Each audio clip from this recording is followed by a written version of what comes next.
बिस्मिल्लाहिर्रहमानिर्रहीम। अस्सलाम वालेकुम बच्चों, मैं teacher Sheikh Bashir government UPS Mir and Khan पति से आज आपको 8th क्लास की साइंस का एक्सरसाइज जो है चैप्टर नंबर 2 का एक्सरसाइज मैं आपको समझाने के लिए हाजिर हूँ। प्यारे बच्चों, कल हमने 5 क्वेश्चन समझे थे, 6 क्वेश्चन समझ लिए थे। आज हम क्वेश्चन नंबर 7 समझने की कोशिश करेंगे। बच्चों, ये आप अपनी कॉपी पर भी लिख लें। तो क्वेश्चन नंबर 7 बच्चों क्या है?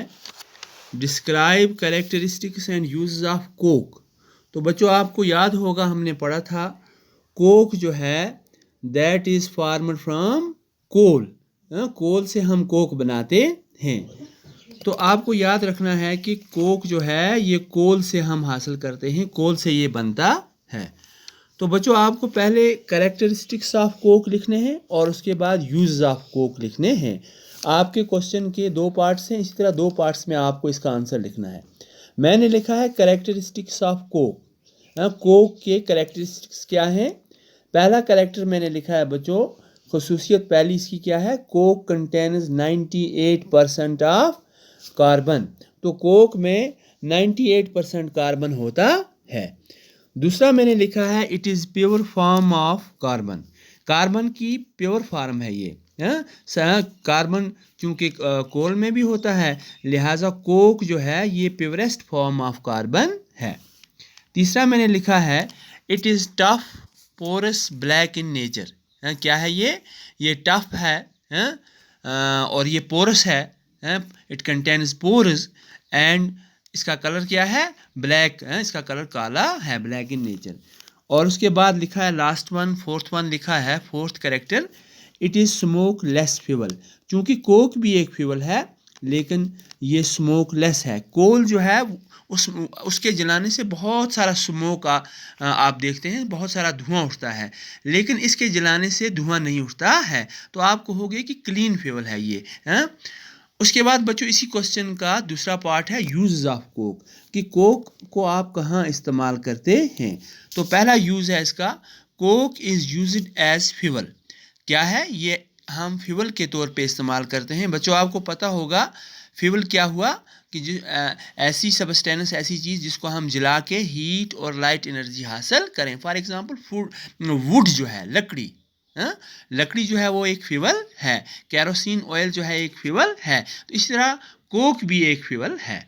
अब दूसरा यूज़ क्या है बच्चों? Coke is used for making fuel gases. ये कोक जो है इससे हम क्या बनाते हैं? फ्यूल गैस बना सकते हैं। और उसके बाद तीसरा है बच्चों, हाँ, फ्यूल गैस में बहुत सारे गैस आते हैं जिनको आप एज फ्यूल्स यूज़ करते हो। Coke is used in manufacture of steel. तो स्टील के मैन्युफैक्चर में भी आप कोक इस्तेमाल करते हो। उसके बाद बच्चों मैंने लिखा है फोर्थ इसका used in extraction of metals. तो कोक जो है आपको मेटल एक्सट्रैक्शन अगर कहीं से करनी है तो उसमें भी कोक का इस्तेमाल किया जाता है। आप क्वेश्चन नंबर 8 आप देखें अपनी बुक पे, ये आपकी बुक का पेज नंबर 20 है बच्चों, चैप्टर नंबर 2। तो आप देखो बच्चों क्वेश्चन नंबर 8 में लिखा है explain the formation of petroleum.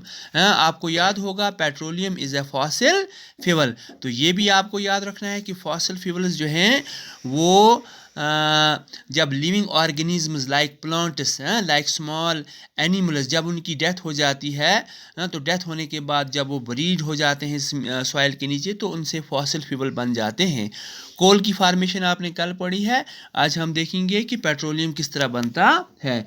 तो आंसर लिखा है बच्चों मैंने, it is believed that petroleum is formed by decomposition of small plants and animals. तो आप माइक्रो ऑर्गेनिजम्स भी यहाँ लिख सकते हैं। स्मॉल प्लांट्स और स्मॉल एनिमल्स के लिए आप एक कलेक्टिव टर्म माइक्रो ऑर्गेनिजम्स का भी इस्तेमाल कर सकते हैं।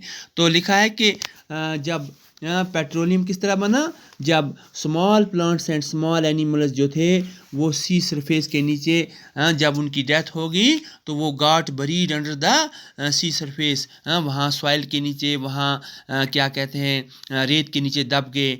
वहाँ जब वो दब गए नीचे तो वहाँ उनकी डिकम्पोजिशन होगी। और किस तरह डिकम्पोजिशन होगी, क्योंकि वहाँ ज़मीन के उसके नीचे सेडिमेंट्स के नीचे, उस सॉइल की सेडिमेंट्स के नीचे या रेत की सेडिमेंट्स के नीचे वहाँ टेम्परेचर हाई था, वहाँ क्या था, प्रेशर हाई था। और डिकम्पोजिशन होने के बाद मिलियंस ऑफ ईयर्स लग गए तो वहाँ पेट्रोलियम बन गया। तो इस तरह बच्चों आपको समझ आ गया होगा कि पेट्रोलियम एक फॉसिल फ्यूल है और इसकी फॉर्मेशन किस तरह हुई।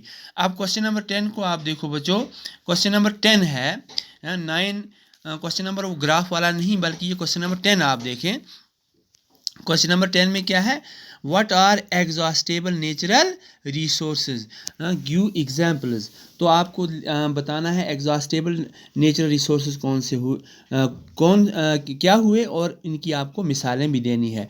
तो मैंने आंसर लिखा है द रिसोर्सेज, ऐसे नेचुरल रिसोर्सेज, आप नेचुरल रिसोर्स भी लिख सकते हो, whose quantity is limited in nature, जिनकी क्वांटिटी जो है, जिनकी मिकदार जो है, जिनकी क्वांटिटी नेचर में लिमिटेड है, and are not naturally renewed, तो कुदरती तौर पर वो रिन्यू भी नहीं होते हैं, are called exhaustible natural resources, उनको एग्जॉस्टेबल नेचुरल रिसोर्सेज कहा जाता है। तो एग्जांपल आपको लिखनी है, इसमें मैंने फॉसिल फ्यूल्स लिखा है, आप पूरा भी लिख सकते हो आगे ब्रैकेट में, कोल, पेट्रोलियम, नेचुरल गैस।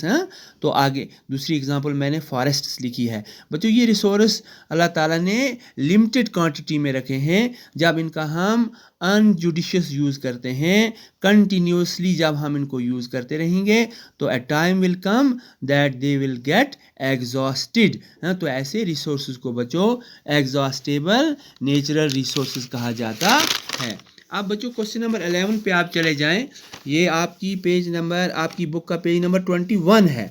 तो वहाँ सवाल है, what are inexhaustible natural resources, give examples. तो क्वेश्चन नंबर 10 का अपोजिट है बच्चों, इसका आंसर मैंने लिखा है, these are the natural resources which are present in nature in unlimited quantity. Allah Taala ने इन रिसोर्सेज को क्या रखा है, अनलिमिटेड क्वांटिटी में रखा है, कंटिन्यूसली आप इनको यूज़ करते रहें, ये ख़त्म नहीं होने वाले हैं।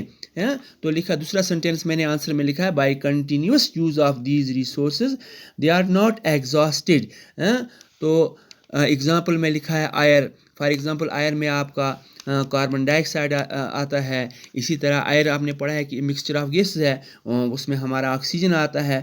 तो दुनिया के millions and trillions of people जो हैं वो ऑक्सीजन का कंटिन्यूस यूज़ करते हैं, कभी आपने नहीं सुना कि ऑक्सीजन नेचर ने ख़त्म कर दिया। इसी तरह सनलाइट है, तो सनलाइट को प्लांट्स भी कंटिन्यूसली यूज़ करते हैं, एनिमल्स भी, ह्यूमन बींग्स भी, लेकिन ये ख़त्म होने वाला रिसोर्स नहीं है। तो बच्चों ऐसे रिसोर्स जो अनलिमिटेड क्वांटिटी में हैं और जिनका कंटिन्यूस यूज़ करने से वो ख़त्म नहीं होते हैं बच्चों, वो इन एग्जॉस्टेबल नेचुरल रिसोर्सेज कहलाते हैं। तो एग्जांपल में आपने आयर लिखनी है, आपने सनलाइट लिखना है। अब आप बच्चों सीधे क्वेश्चन नंबर 12 को देखें, why is natural gas called as clean fuel. Fuel भी बच्चों आपको पता है क्या हुआ, और फॉसिल फ्यूल भी आपको पता है क्या हुआ। तो नेचुरल गैस बच्चों फॉसिल फ्यूल है, तो आपको बताना है क्लीन फ्यूल इसको क्यों कहते हैं।